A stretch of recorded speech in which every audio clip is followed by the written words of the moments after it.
On the line now, though, is white supremacist Buster. He's a blogger and an activist. Andy Fleming! G'day. Hey, how are you? I'm good. I like that white supremacist Buster. That's a pretty good title. It is. Very flattering. Thank you. Now, can you tell us, is old school white nationalism, like what we imagine skinheads going around or people wearing white hoods, is that dead in Australia, or are there still little groups around?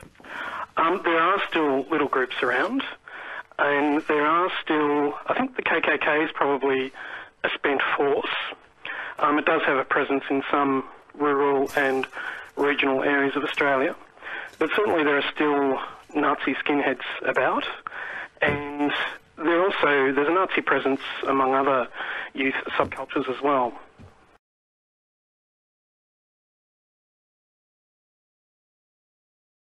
Look, I think there's two things that people mean when they talk about political correctness.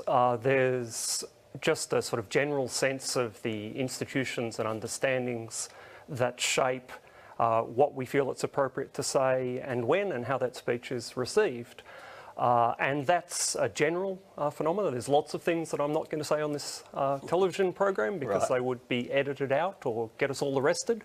And then there's a use that's essentially an example of what it's trying to criticise, where you describe views that you don't like as being politically correct or an example of political correctness as a way of actually trying to silence people. And so that's just the kind of boo word.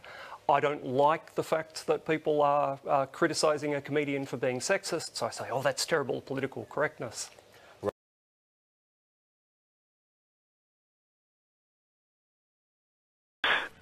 There's a Nazi presence among other youth subcultures as well.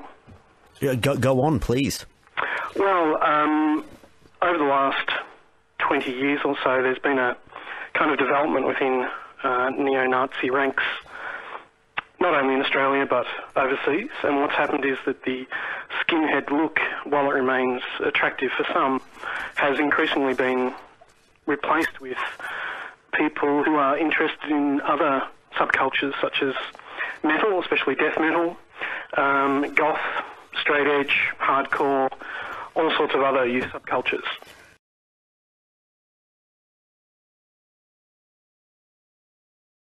I mean, I think it's surprising to say that we shouldn't think about what we teach in our classes and in our courses. I mean, I know Kevin's written about the philosophy of education. I'm sure he thinks there's some books that should be taught and some books that shouldn't be taught.